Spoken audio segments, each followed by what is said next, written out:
And the FBI on October 21st of 2011 sent an informant and an agent, undercover agent, to the kitchen and volunteered. And they tried to get the Food Not Bombs kids to be really militant and so on, and it took them all the way until May 1st for them to finally frame them. And what they did was they gave them a copy of the original Anarchist Cookbook, circled the C4, gave it to them and said, let's bomb this bridge in a national park outside of Cleveland on May Day. We'll be world heroes and it'll be really great. And it turned out, of course, it was a setup. And they went to an Applebee's the night before May 1st, the FBI agent handed a cell phone to one of the kids and said, if you dial this, the bridge will blow up and we'll be heroes. And then it gradually started where they're going to hang a banner off the bridge, and then they were going to do this thing and that thing until it evolved to this. And so they got busted, and they ended up being sentenced to 10 years in prison. I knew that story. I didn't know they had a cookbook involved in it. Like, yeah, and they used the cookbook as part of the evidence. Yeah. And then, not long after that, these two women in Queens, New York, were given a copy of the Anarchist Cookbook, and they're Muslim Americans, and they circled the C4, and they tried to get them to bomb something, and they wouldn't. They just ended up bombing anything. And so the complaint for those two women who were framed as domestic terrorists is only a couple of pages long, and it's all about how they had a copy of the Anarchist Cookbook, and the C4 was circled. And Dianne Feinstein announced that she wanted the senator from California, that she wanted the Anarchist Cookbook banned. So fortunately, we had already been writing the new version of the Anarchist Cookbook and her valiant effort to ban the cookbook. So we came out just in time to be banned by Dianne Feinstein when she had her way. But actually, fortunately, that's never happened. But it certainly did have increased sales. And then, oddly enough, you can buy the Anarchist Cookbook, my version, on Walmart.com. Very strange. So I don't know if it's okay. So there's actually litigation. I don't know all the details of this. I read a little bit on the web, but two other people own the rights, or claim they own the rights to the Anarchist Cookbook, the original version. And they apparently are suing each other over the copyright. So we just can't wait till they talk to us and find out that we are actually anarchists, because those two owners are not, and that this book is about anarchism. So Hal then, didn't publish it? Huh? Hal didn't publish it himself? No, he didn't. He might have published the original one, but he didn't own the copy. No, actually, somebody else published it, and they owned the rights. And then that person, I forget the detail. Chaz actually sadly can't be here, would know the entire detail of that, because he's been pursuing the copyright issues of this book for a long time, and it's a really interesting story. But I know that one of the people that believes that they own the rights to it is a right-wing nut who's a city councilor in some small town in Texas. And I can't remember the details of it, but I just think it's very funny that there would be people suing each other over the ownership of the name and the book and stuff, and then we just come out with our own thing. So one of the things that we talk about a lot of things, and we do have the vegan recipes in the back, both for 6 people and for 100 people. That's part of what we're doing. But also, we have a lot of information on how to avoid being framed as a terrorist, but other things that are practical for anarchists, like how to organize meetings at a decentralized, non-hardcore way, how to organize a concert, a tour, things like that, how to do Food Not Bombs in some ways. Also, we have avoiding FBI entrapment, because we have a lot of friends who have been busted, and particularly Food Not Bombs volunteers who get framed for being bombing stuff. And there's some pretty simple ways to minimize the chances of you going to prison. But one of the other areas I've worked on here, which I really found exciting, was about the issue of property.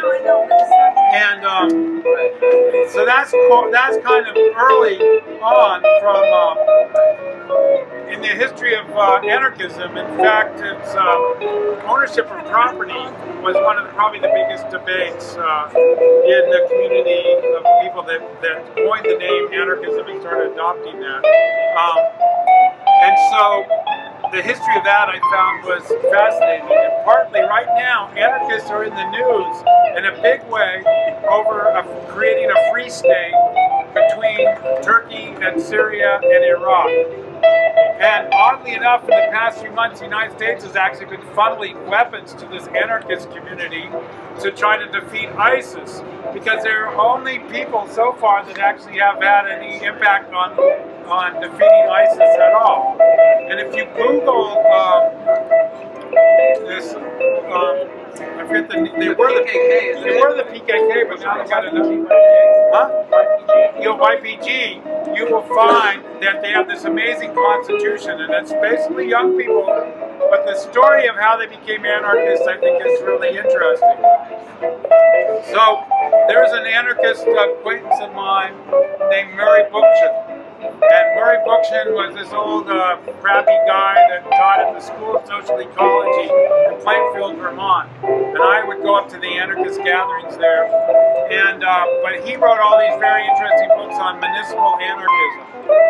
And turns out that the leader was a kind of a Stalinist who got jailed by the Turkish government. They put him in there, they built a jail for him on an island in the Marmara Sea. And he's the only prisoner in this prison. And he's been there for almost 13 years, I think, now. And while he was there, people sent him Murray Bookchin's books. And he started getting really interested in anarchism.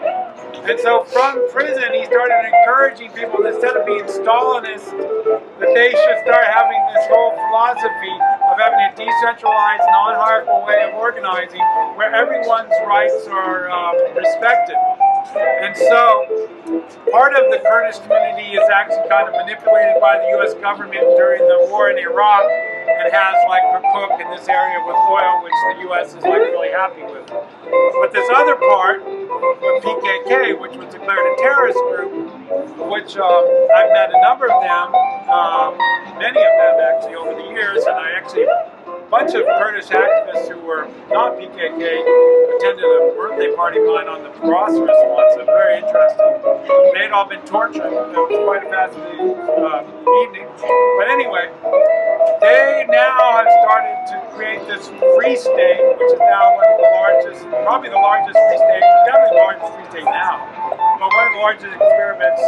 And the area in dispute in the Ukraine, where the U.S. and Russia are fighting now, also is famous for being one of the largest anarchist free states. And this is at the time when Stalin actually came in and wiped out 250,000 anarchists, and as part of the taking over of the Ukraine. So the descendants of those anarchists are now in a struggle with the U.S. backed and the Nazis that are running Ukraine right. So a free state is that in these cases and in all other attempts, it's where the people themselves control the destiny of their community, where there are no leaders, that people make organized by affinity groups typically. And an affinity group would be a small group of people that you're very close with, like it might be 10 or 12, 15 people. Large, but it's a large mass area. So, there's all these people unite in small groups that they're close to, that they trust, and then they make decisions by a process that we use called consensus. And so everybody within that group you make a proposal. You have a series of proposals in your agenda for whatever your meeting is.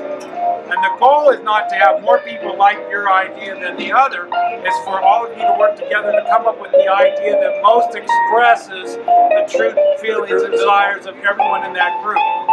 And that is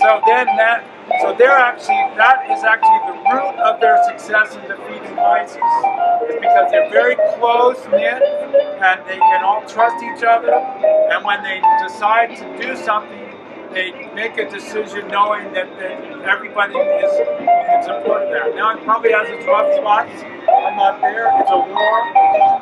One of the things I would this book is about nonviolent social change and anarchism and the philosophies of anarchism as being, so one of my statements that I've always liked is one of the sayings in the anarchist community is anarchy is love and capitalism is chaos. So in this case, people are making decisions, but they are in fact using tanks that they've seized from the United States, and they are using machine guns and Gatling guns and bombs and stuff. So it's not exactly non-violent, but they are fighting ISIS, and but their constitution is really beautiful in that it's like it's as close to a constitution of a so-called state that a anarchist community could ever put together. It's very interesting. That's an evolution. Now, my friends that do the people that I worked with in the past in Israel that do FUNAP bombs, they're very interesting. They had started FUNAP bombs because they refused to fight in the West Bank and join the Israeli Defense Forces. And so what they ended up, some of them went to jail, and then after they got out of jail, they organized a thing called the Refusenik Conference. And at the Refusenik Conference, they realized they need food, so they organized the FUNAP bombs to feed the Refusenik Conference. And then Palestinian farmers came to the conference and said, hey, we're going to do a peace camp on the West Bank for 2 months. Can you do the cooking and provide the meals? So they volunteered to do that. And then during that time, they came up with this idea called Anarchists Against the Wall. And so what they decided to do was they would, because they're mostly Jews, they would go to the West Bank side, to the Palestinian side. They would come up. They started out with just bolt cutters and stuff because some of the wall just had chain link gates that you cut through, and they would cut through the gates. So the day I arrived, they actually had their first direct action where they came and cut the gate down. And the Israeli Defense Forces arrived and shot live ammo at them, and one of the activists, Gil, was shot in the leg and almost died because it's very hard to get medical care from the West Bank, even if you're a former. He had actually just left the IDF and joined this action because of his anger at what he had seen on the West Bank. But because it is the West Bank, it took him, he almost bled to death because it was hard to get through the border to get back into Israel to receive medical care.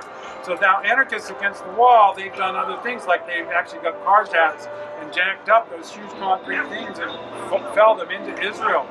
And their saying is that they don't want a two-state solution, they want a no-state solution.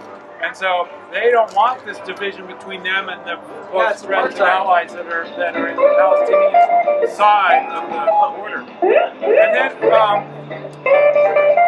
when FUNAP bombs started, communism was really the ascendant, most visible expression in the United States of opposition to the political system. And so anarchists were very marginalized in 1980, 81, 82. But when the Berlin Wall came down in 1989, things really took off. And anarchism started to really take off. And part of the strategy of FUNAP bombs had been, and still is, and for many people, is that rather than be saying, oh, we're anarchists and so on, is to be a little more subtle. And to so our principles, the three principles of FUNAP bombs reflect our anarchist principles. And what our goal was, and particularly because of how marginalized we were by the communist community, let alone the capitalist community in the early 80s, our idea was that if we practiced being anarchists as FUNAP bombs activists and used the principles of anarchism, then people that were scared that anarchists meant something like the original Anarchist Cookbook, throwing bombs, that they would be attracted to our movement, they would learn the beauty and joy of anarchism, and then they would be living anarchism, and then that would be much more important and ultimately reach their soul, reach their being, and make much stronger anarchist community. And I think that ultimately that worked, and that we see today, when there are so few anarchists in 1980, 81, 82, or people that openly call themselves anarchists in the United States, that now anarchism is like flourishing globally. It is like huge, and people talk about these ideas all the time. So anyway, that's a presentation about the Anarchist Cookbook. Anybody have any questions? Yay!